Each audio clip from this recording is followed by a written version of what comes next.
Hi everyone, it's Alyssa from Alyssa's Bake Shop, and today I'm going to show you how to make a dark, rich black buttercream without using too much food dye.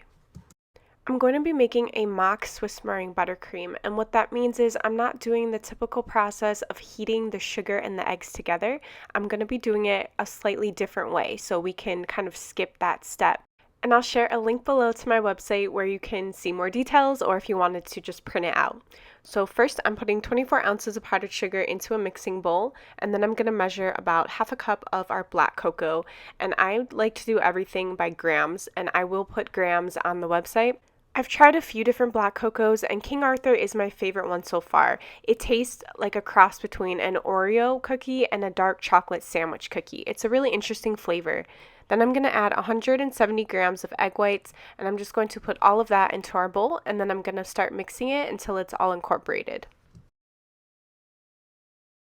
The beginning of this process is really similar to making a royal icing, where you use powdered sugar and egg whites and just mix it together. So we're kind of creating the same type of base in order to give it its meringue-like texture. After that's been mixing for a little bit, I'm going to turn it off and then add half a teaspoon of our salt, and then I'm going to add 2.5 teaspoons of vanilla extract. The vanilla just makes everything taste so good, and I find that it really complements the black cocoa powder really well. As that's mixing, I'm going to start to cut up the butter. So we're going to take 24 ounces of butter, which is 6 sticks of butter. I know it sounds like a lot, but you have to remember that this is a buttercream, and buttercream requires a lot of butter.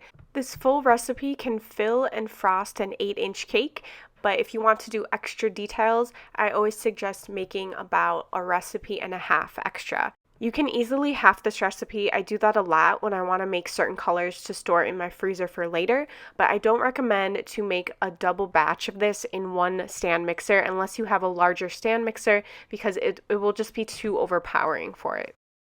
What I'm doing is I'm just going to add the butter 1 tablespoon in at a time. It's really easy to just kind of eyeball that and cut it. The reason why we do this is because we want the butter to get incorporated slowly to avoid curdling. Now I'm going to show you what happens if it does curdle, because Swiss meringue curdles a lot, and whenever you see that, there's no reason to panic, because the great thing about Swiss meringue buttercream is there are so many different ways to fix it. You can see that the yellow tone of the butter is actually really lightening our buttercream, so it went from pretty dark black to actually a brown now, but don't worry, because we are going to add a little bit of food dye and it'll be all fixed. You can also see that the buttercream is really curdled, and this has to do because the temperatures are not exactly perfect, so maybe the egg whites were still a tiny bit too cold, or maybe the butter was not quite room temperature. But don't be afraid, just keep adding the rest of your butter, and then we are just going to keep whipping it.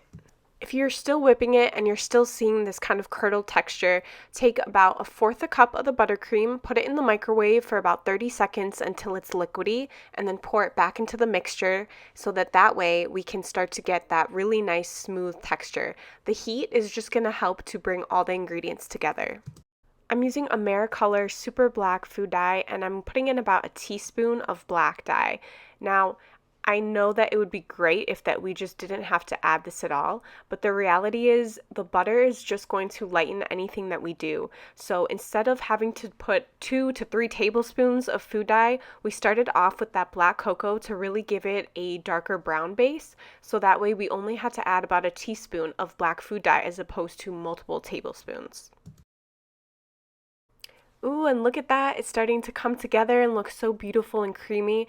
Now, if you melted your buttercream and put it back and it's still curdled, then just keep melting it until it's starting to come together. You're not going to hurt it. And another fix is that if your buttercream is actually soupy, put it into the freezer for about 10 minutes and then start mixing it. So our Swiss meringue buttercream is really dependent on temperature, and so it's just a lot of trial and error, but don't ever throw it out because you can always fix it. And I'm going to go into more details with this on my blog.